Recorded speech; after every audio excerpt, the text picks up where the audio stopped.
And welcome back to the channel where we talk about only good comics. I'm Brant, and this is Friday First. This is that series where we talk about those brand new number one issues, new character debuts, new story arcs, and the like.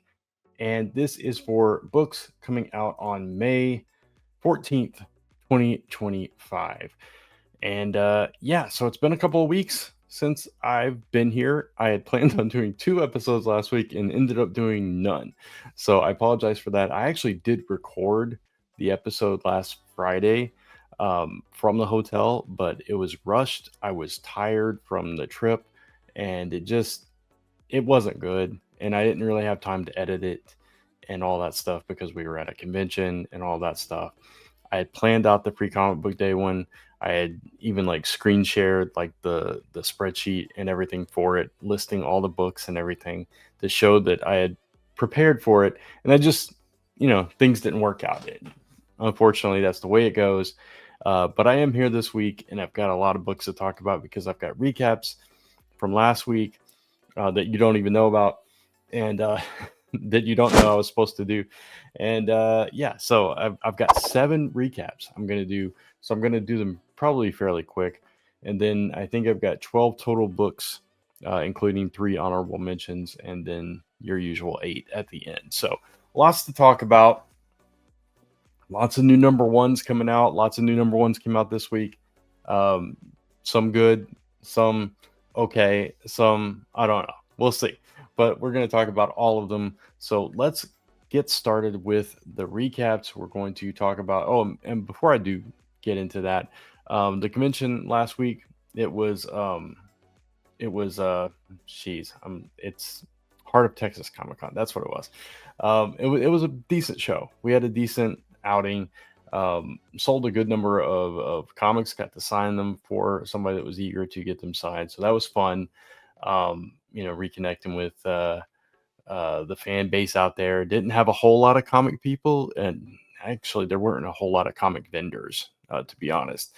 But it was still a fun show. It was decent. It was a smaller show, but I had fun. It was in Waco, Texas, and yeah. So overall a good time, and it's always nice to get away, recharge a little bit. So.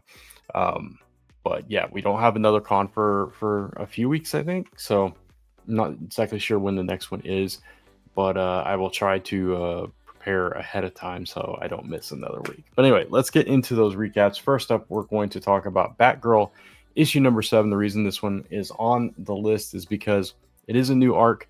This is in the aftermath of the last arc with what happened to Sheba.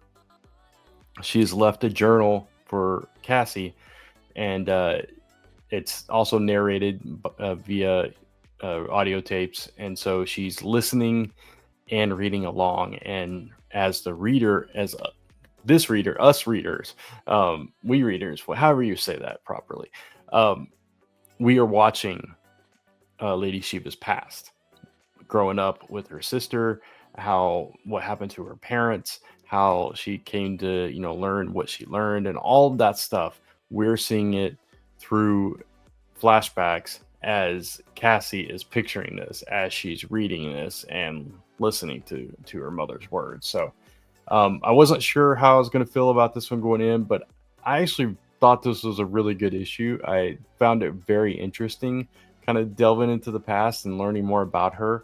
And I'm thinking that this is going to give us insights into Cassie's character. And by the end of this issue, we've got the tease that next issue is coming up, how she met Cassie's father potentially. So looking forward to that. I actually like this issue. I'm going to stick with this for now. Next up, we have It's Jeff Week, another collection of the Marvel Universe, Infinity. That's what it's called, the Infinity comic. And it's just a collection of shorts with Jeff with a through line. And this one is Jeff Week. He's kind of, he goes on vacation, different things like that. But there is a through line at one point. He gets passed from character to character, and it all culminates at the end. Everything is tied together from the very start to the very finish. So it's kind of interesting in the way that it is structured, like Sunday like classic Sunday paper comic strip or a webtoon or whatever. But it's got that story that continues, and there's barely any dialogue in this because it's, from Jeff's perspective and all of that. But these are just fun, and this one was a lot of fun. This might be one of my favorites of these so far. So next up, we have Los Monstruos, issue number 1. This is from Dark Horse Comics, and this is written by James Robinson with art by Jesus Marino. And this one I was on the fence with whether I was going to pick this up or not. Didn't know how I'd feel about it, but basically this takes place in the 1950s. This is a city in America where all of the monsters were kind of sent, not as exile, but basically saying, hey, stop terrorizing the rest of the world or the rest of the country. You're all going here. So just, y'all go in here, y'all stay within this city, tight borders and everything. It's hard for humans to get in, all that kind of stuff, but they live like normal lives. So our through character, which is the character on the cover there, is a werewolf Private Eye. He used to be a cop, got framed, thrown out of the force, all that stuff, and he is brought a mystery to his doorstep by a human that is in there by special permissions to find a vampire that he used to be in love with years ago. So that's kind of your basic story. So it starts us on this mystery quest of this Private Eye in the 50s in a town that's much like a New York City type place. I don't know exactly where this city is located, but it's interesting. And like there's this one scene where he's driving into the city, and you have like New York, you have all this traffic and all these people crossing, and it's all kinds of creatures, vampires, gillmen, human flies, different kind of characters like that, all over the place. Very Universal Monster-esque as well. So I like this first issue. I like it's like a hard-boiled detective story told in a city full of monsters. So it was kind of interesting. I enjoyed it. I'll probably come back for issue 2, depending on the week. But I did like it. I did enjoy it. I thought it was a fun time. Next up, we have Vanishing Point, issue number 1. This is an anthology series written by Mark Russell with art by Juan Doe in this issue. This is published by Mad Cave. There's different artists in each issue. I don't remember if Mark Russell is writing each issue. Let's see if I can find it. It does say an exceptional roster of artists tackling each tale. So yeah, Mark Russell is writing each issue, but you have different artists on each issue. So this one is Juan Doe. This one was about a guy who had an opportunity. Takes place in like the 2109. And this guy has an opportunity to make a lot of money, but he has to go into space alone to mine asteroids for 10 years. And he has 2 kids at home. He has a wife at home, and he basically has to commit to this life. And if he quits in the middle of it, his family gets nothing. He gets nothing. However, if he meets his quota early, he can leave and go home and gets all the money. But it's a highly dangerous job where everybody that's done it has either died or gone crazy. We don't know which. So by the end of the issue, you find out what happens and all that stuff. So throughout the issue, the build up to it, I felt was it's very like Twilight Zone-ish. There's a lesson in it trying to teach you something. But at the same time, I felt like it fell a little short in sticking the landing for me personally. So for that reason, I'm probably not going to come back to it, but it was decent. It wasn't bad. It was just, it's not for me.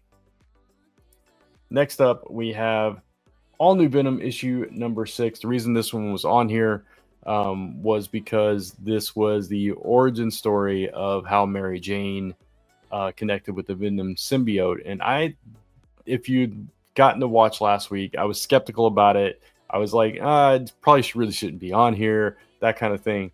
But I actually really liked the way that they connected Venom and Mary Jane. The way that they came together made perfect sense. The tension that it created between her and Paul was brilliant. I love that because it showed his real personality, I think, came out. And I think these are the cracks that are going to eventually pull them apart. Um, Robertson's character here was very on point. I just everything about this I liked, and then the cliffhanger we got. Now I love it was. I'm gonna spoil it, so if you haven't read it, I'm sorry. Just keep that in mind. Fast forward like 30 seconds, but the last line, Flash Thompson's hanging outside her window on the phone with her, and he's like, "I think we got to fight." And I just love that line because it's so to the point. It's so hilarious. It's just good. So I actually really enjoyed this issue. Surprisingly, it really took me by surprise how much I understood and accepted the premise of their union. So like that, I'm gonna keep reading on the Venom. Next up, we have Captain Planet and the Planeteers, issue 1. Finally got this book, delayed several weeks, but it finally came out. And yeah, so let me preface this by saying Captain Planet was a little after me, and it wasn't really my thing. There was a period of time in the 90s where I think it was the 90s, early 90s, where the eco-friendly stuff was just all over the place. G.I. Joe had the Eco Warriors, you had eco toys, everything was save the planet, right? Everything was focused around that. And I'm not saying I'm not making any kind of statement either way. I'm just saying that's kind of what was in the zeitgeist at the time. It was really important. It was an important message at the time, and it was all over the place. And that's where Captain Planet was birthed out of. And that's why it was so popular, because it hit at just the right time, right? And toys were everywhere. Plus, it took a concept like that we've seen in like Shazam and like God, why am I blanking? Voltron, Power Rangers, that kind of thing. It's a very similar concept. You have these 5 people that have this power that bring forth this force. So it's very, very familiar concept and hitting with the right message at the right time. So just took off like gangbusters at the time. But it wasn't really my thing, right? So at the time, I thought it was kind of cheesy, but so many years have passed now, and seeing how well stuff like Space Ghost has done in its revival, Flash Gordon over at Mad Cave as well, I was definitely curious about this and definitely wanted to check it out. And so David Pepos writes this, who also writes Space Ghost.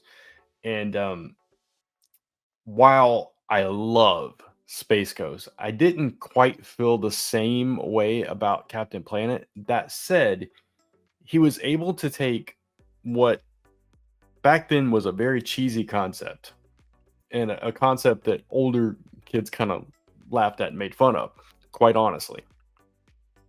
And modernized it, yes, but also managed to skirt the line between going too serious with it. Like Space Ghost is a very serious take on what was kind of a goofy fun cartoon, right? But it works. For Space Ghost, it works because he's basically the Batman of space, right? So it just kind of works. But with Captain Planet, you can't really do that. You can't go too far because it's not going to be as interesting. It's just going to be like, okay, this is a Captain Atom looking dude that goes around beating up cheesy villains and saving. It wouldn't have worked. So he kind of skirts the line between the fun and over the top aspect of the classic, but also grounding it and giving it a little more urgency and a little more I'm trying to think of a better word than seriousness, because I don't want to keep saying serious, but a little more meaning, I guess, because the way that the story is structured, Gaia is running from someone. We don't know who at first. Obviously, if you know anything about Captain Planet, you know this is going to be Lucian Plunder and his forces. But she's running, trying to protect the rings. You see the rings on her hand. Opening scene of the comic. Um, and she lets out Captain Planet, who has been dormant for centuries, millennia, whatever it is. It's a very long time. He hasn't been around.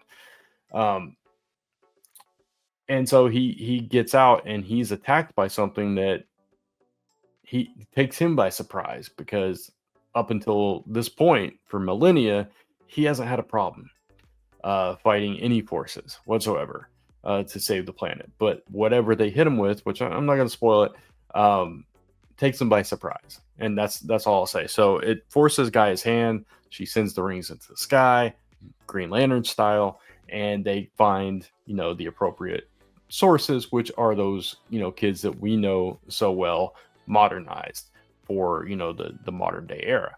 And each one of them, it kind of makes sense the way the situation that they're in. They're all facing a different situation that kind of brings about these abilities, right? So interesting the way it all comes about. The thing is, I don't know if long term this is something that's going to keep my interest, but I really appreciate the way that Pepos approached this character and this concept. And I think he did justice to longtime fans of it. And I think he did a good job in reintroducing this character, this cast of characters, to a new generation that kind of fits more of the style of entertainment we get today. So I think he did a really good job with it. I just don't know yet if it's for me. That's the only thing about it. But it is really good. And if you're a Captain Planet fan, definitely pick this up. Check it out. I think you'll love it. All right. So last recap I've got is Star Wars issue number 1. Brand new run. Not really relaunching, but just kind of they ended the story they were telling. Now this is in a different time period. This is following Return of the Jedi, and the Rebel Alliance has won, and they're trying to kind of branch out and connect different planets and all that stuff, and they're fighting or they're finding resistance in this. They're also being plagued with pirates, and they're trying to fight these pirates. And each character, Han, Luke, and Leia, are all on separate missions. Luke is back in the X-Wing. He's on missions, and he's encountering the pirates and different forces. Leia is trying to navigate the political landscape, and Han is on his own missions out in the world, whether it's saving people or doing runs, bounty runs, whatever it is. I'm not exactly sure yet. It's unclear what his mission is, but it just makes sense. And it makes sense that they would be separated and doing their own thing and trying to build up, this new alliance from different angles. So I thought it was expertly handled. The likenesses, who is the artist on this? It is Phil Noto. Phil Noto's likenesses of these characters, and you can see it on the cover there as well, are top notch. Every character looks like them, looks like the actor. It's very good. The voices, I think Alex Segura did a great job nailing the voices, structuring the story, pulled me in right away. I want to know what's going on. I want to know what these other planets that have aligned against the Rebel Alliance, what their end goal is, why they've come against them. And there's mystery, there's intrigue, there's a lot of action, there's drama, and there's those classic balances of comedic timing and seriousness, and heart-filled, I don't know, just goodness that Star Wars offers. So I think this nailed every single aspect of Star Wars for me, and I love the time period. I love the direction that these characters are going. So I will definitely be continuing with this one. Hopefully this run keeps me, because ever since Marvel got the license back, I would start strong with every single Star Wars book they put out, and then they would put out so many, and then I'm reading so many other things. It was hard to start to, especially when they start crossing them over, to follow the entire line, and then I lose interest, and then I fall off. And then ultimately I'm like, okay, now they've, started to do it, and I'll jump on that. And, this has happened like 4 times now. So hopefully this one will keep me. and they don't try to do too much too fast. And but right now I'm enjoying this book. So all right, so that is all the recaps. Let's jump into those firsts for next week. We're kicking things off with our honorable mentions, and we've got a couple of Godzilla titles. First up, we got Godzilla versus X-Men. So if you've been enjoying these versus Hulk versus Spider-Man, etc., this is the next one in that line. Not for me, but I definitely wanted to make you all aware that this one was coming out for all the fans of this series. Also, staying with Godzilla, we've got from IDW, we've got Godzilla, Here There Be Aliens. This is, I believe this is the final in that trilogy that, let's see. Yeah, it's the epic conclusion to the Eisner-nominated Godzilla, Here There Be Dragons trilogy. So this is by Frank Thierry with art by Angel Hernandez. So if you were a fan of that and you like what IDW is doing with the Godzilla character and franchise, check this one out as well. And then if you missed this on Free Comic Book Day, like myself, because I was at a convention and I missed Free Comic Book Day altogether, this is a special edition of the Energon Universe 2025 special. If you can get your hands on the free one, obviously it'll be free. This one is $3.99 and it has a brand new cover, I understand. So I'll probably get this just because I missed that, unless I can get a hold of the free comic. But this has new stories from Void Rivals, Transformers, and G.I. Joe. So if you missed this one and you are a fan of the Energon Universe, you definitely got to check that out. But with that, let's get into those rated books. First up, from Vault Comics, we have Money Shot Big Bang. This is by Patton Oswalt, the comedian, and Tim Seeley. I remember talking about the first volume of this, saying that I really like both of those creators and I was going to check it out, and I can't remember if I checked it out or not, but this is the follow-up to that. So yeah, it's like, it's one of those books that I wish I could remember if I actually checked it out or not. I remember talking about it on this show whenever that came out, but I don't remember if I actually picked it up, and if I did, I probably didn't get around to reading it. So my apologies. I don't have much information going into this, but if you enjoyed that first volume, you'll definitely want to check this one out. I'll just read a little bit of the description here. It says there's an all-new artist, Garth Graham, for a sexy new arc. I love the way it sets this up. It says, you ever see the second Ewoks movie, the one where they suddenly kill off all the characters from the first movie? And you were like, Mommy, why? Oh God, why? Well, this new Money Shot arc is like that with a lot less body hair. More sex, and same amount of people yelling mommy. So anyway, this is for the mature readers. Keep that in mind. I really like Patton Oswalt and Tim Seeley as well, so that's why it was on my radar, and it's why this new arc is on my radar as well. But because I can't remember about the last one, I'm gonna give this one a possibly good. And yeah, so I don't know if I'll check this out. I'm not one that typically reads these kind of books, but again, creative team, yeah, there you go. That's all I'm going to say about that. Next up, we have the Spider-Verse versus the Venomverse. This one I was really on the fence about as well. This is Kyle Higgins and Matt Groom are the reasons why this is back on my radar, and reasons why I'll probably check this out. Spiders versus symbiotes. The whole concept is this whole Venomverse. They feel like they have to wipe out the spiders to be able to survive. It's something like that. It says, will Spider-Man and friends succeed in protecting the web heart, or will Venom and his symbiotic comrades prove that the hive mind fights for its survival? And then you have this new spider prowler as the mysterious symbiote Yelio, as the savage battle risks their extinction. So basically, only one can survive, either the spiders or the venom or the symbiotes, and they're going to war over it. So I know I'm not a big Spider-Verse, I'm Venomverse. I'm just kind of tired of all of that, but because the creators involved with this, it gives me more reason to check it out. So I'm going to give it a possibly good, and we'll see what that first issue has to offer, and I'll base whether I continue on with it from there. Next up, we have The Cold Witch, A Tale of the Shrouded College, issue number 1. This is that line by Charles Soule.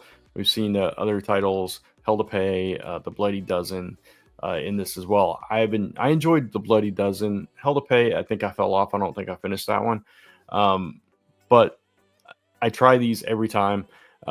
This one is about it's a revenge tale with dark sorcery in Siberia.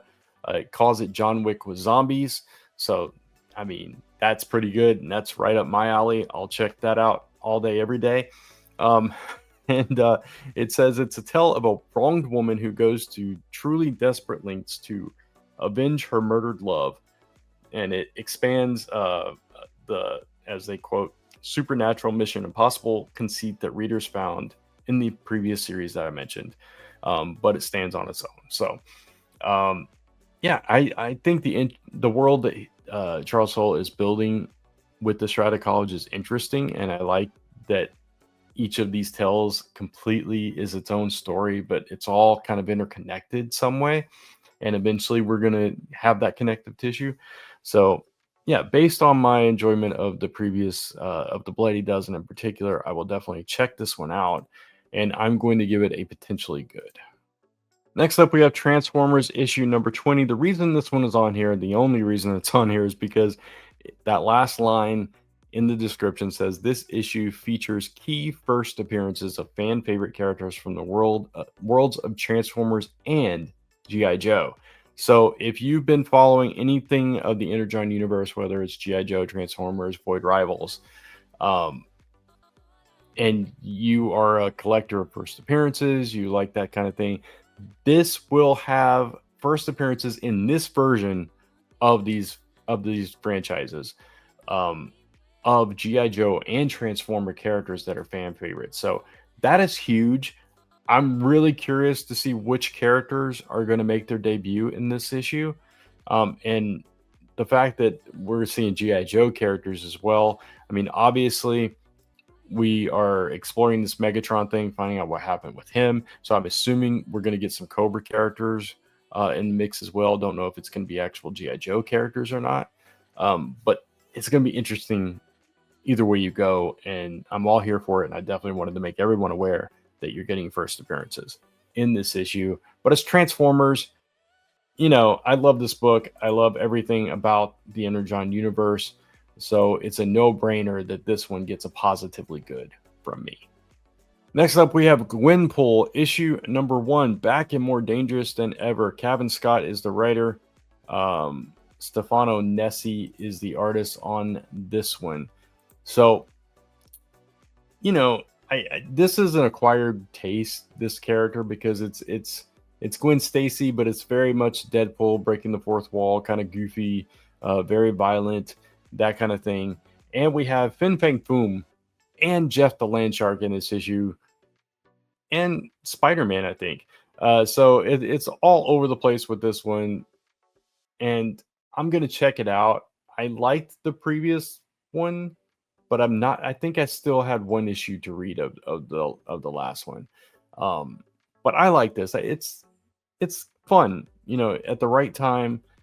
You can just kind of have fun with it. It's goofy, whatever. I enjoy these for what they are, but at the same time, I'm not heartbroken if I miss it. You know what I mean? So it's kind of one of those things. So I'm going to give it a potentially good, and we'll see what this one's like. Next up is Exquisite Corpses, issue number 1. This is a new series from Image Comics by James Tynion IV and Michael Walsh on art. So, I mean, it's James Tynion. It's an Image comic. The cover right there, that alone would entice me to pick it up.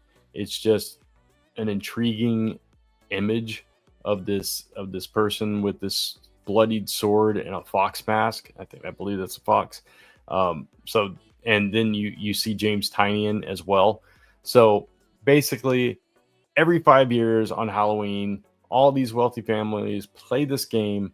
12 of the deadliest people in the world are dropped into a small town with just one goal: last killer standing wins. So, and this takes place in Oak Valley, Maine, which is this year's arena. And yeah, so you got to survive the night. So it's part. What is that? What's that franchise that I actually really liked? I'm blanking completely on that franchise. They had several movies and a TV series, where basically at night all bets were off and you could just go kill. Um, oh, what is that called? What is that franchise called? You know what I'm talking about. There were like 5 movies and a TV series. I like the TV series the best. The first season in particular, I thought was really good. I think it was the first season. One of the seasons was better than the other. I can't remember. I can't think of the franchise, but I watched them all. I really enjoyed them. But it's part that, part I don't know. There's different concepts that have been like this, different movies and stuff like that have been like this. But it's an interesting concept, right? So, and James Tynion at the helm of this, I think this could be really fun. If you like, killers on the loose doing whatever. But it says over 13 blood-soaked chapters, these creators will collaborate and compete to determine who wins and who dies. And the games begin in this triple-size debut. So this is a triple-size issue, 64 pages for $4.99. Great value for the read. And you're getting a 13-issue series starting with a triple issue, basically. So you can't get any better than that, especially if you like this kind of story. It sounds, again, right up my alley. I'm going to give this one a promisingly good. Actually, I potentially, because I haven't fully read the description. So I'm changing that to promisingly good. And I'm actually low-key excited for this one now. So I'm looking forward to this one and can't wait to check it out. Next up is Supergirl issue number 1. This is written by Sophie Campbell and features a brand new, written and illustrated by Sophie Campbell, and features a brand new costume designed by Stanley Artgerm Lau. So I'm a huge Artgerm fan. I love Stanley Lau's covers in particular, and so I think it's pretty cool that he's designed a costume that's, to me, if that's the costume on the cover there, it's very reminiscent of Michael Turner's, which I loved. So I appreciate that. I appreciate, kind of reaching back in history and making his own spin on it. So yeah, and this is Sophie Campbell's debut, DC debut, I believe. Not positive on that, but anyway, this is a story focused on Kara or Kara, how you pronounce it. I prefer Kara, but because recent shows and stuff have changed it to Kara, it's kind of in my head. But anyway, she returns to her roots in Midvale, and there's an imposter there that she's got to stop before they steal her fresh start and life. So that could be very interesting.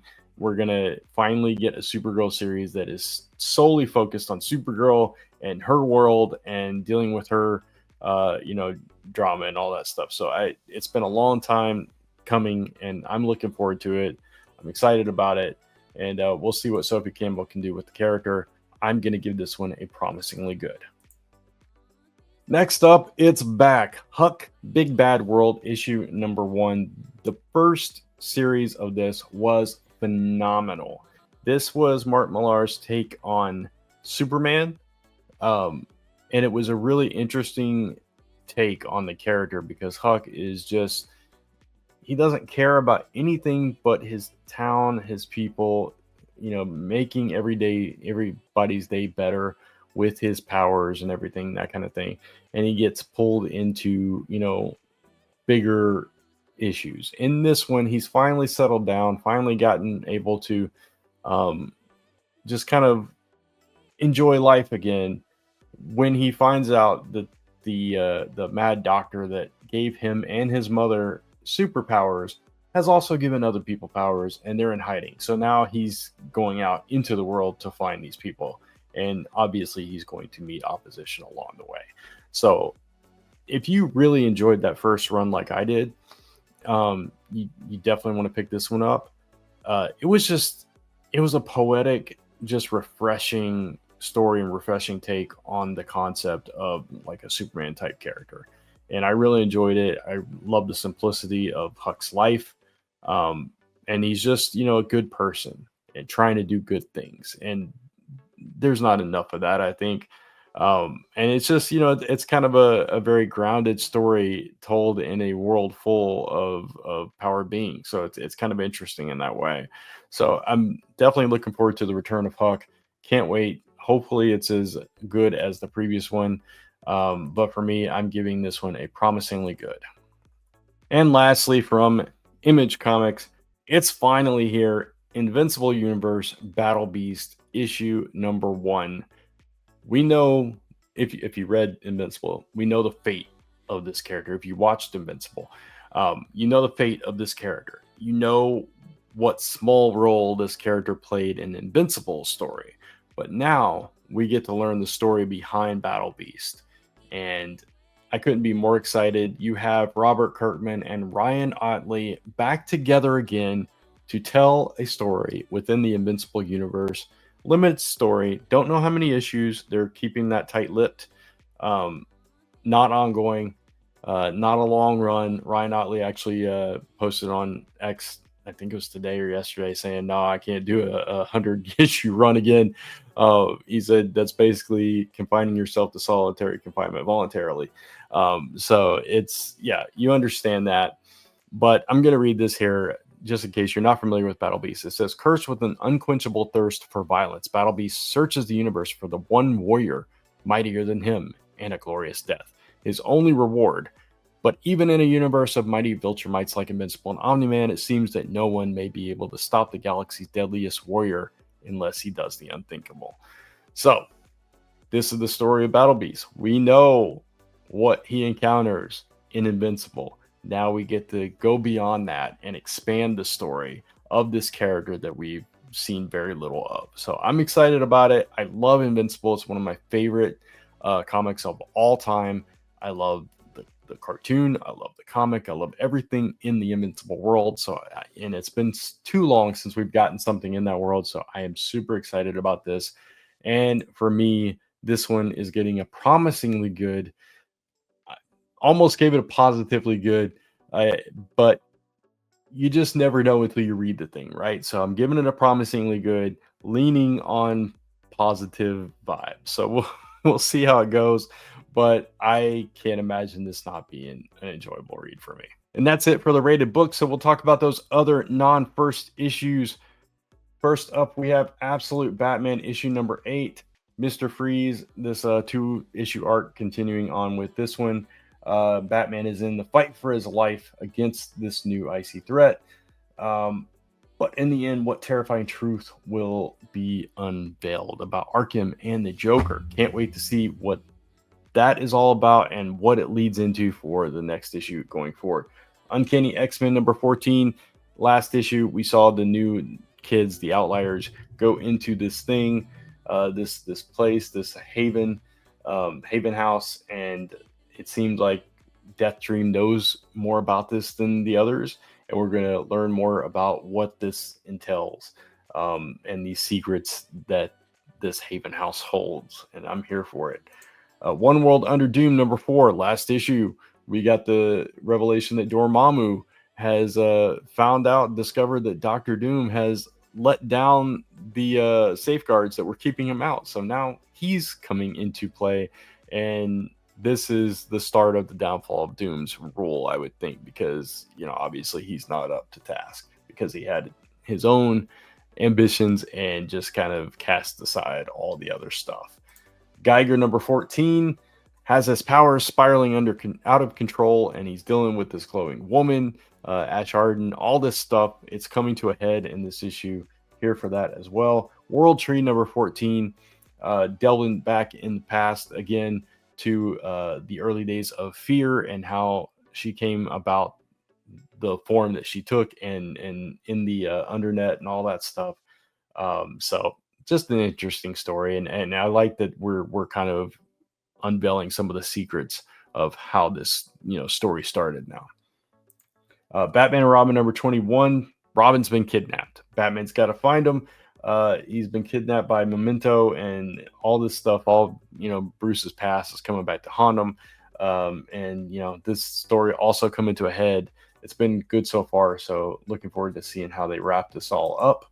Red Hulk number 4. I caught up on this this past week. Really enjoyed this. Red Hulk, Thunderbolt Ross, and Machine Man and Deathlock made their escape just to run into this giant conglomeration of Doombots forming this massive being that is, trying to keep them at bay still. So we're going to see if they can overcome the odds. And finally, X Factor number 10 might be the end of the whole series, right? It's definitely seems to be canceled. Unfortunately, really enjoyed this series, and now we have Pyro and Angel and Havoc all facing one final test, one final challenge, seeing if they can put up with what General Mills, that name is kind of funny, is kind of putting them through and doing to their people. So we'll see how this all culminates as well. So lots of good books to read, lots of books to invest your time and your money in this coming Wednesday. So looking forward to that. Anyway, I hope you enjoyed the return of Friday First on Friday. Hope you enjoyed this episode and learning about these books and my take on these books. If you did, please consider giving it a thumb up, leaving a comment, hitting that subscribe and notification bell so you don't miss any of the other content. Of course, you can follow me across social media at OnlyGoodComics or type in OnlyGoodComics.com to take you right back to this YouTube channel where we talk about only good comics. Until next time, thanks for watching. Take care, keep reading those comics, and I'll see you soon.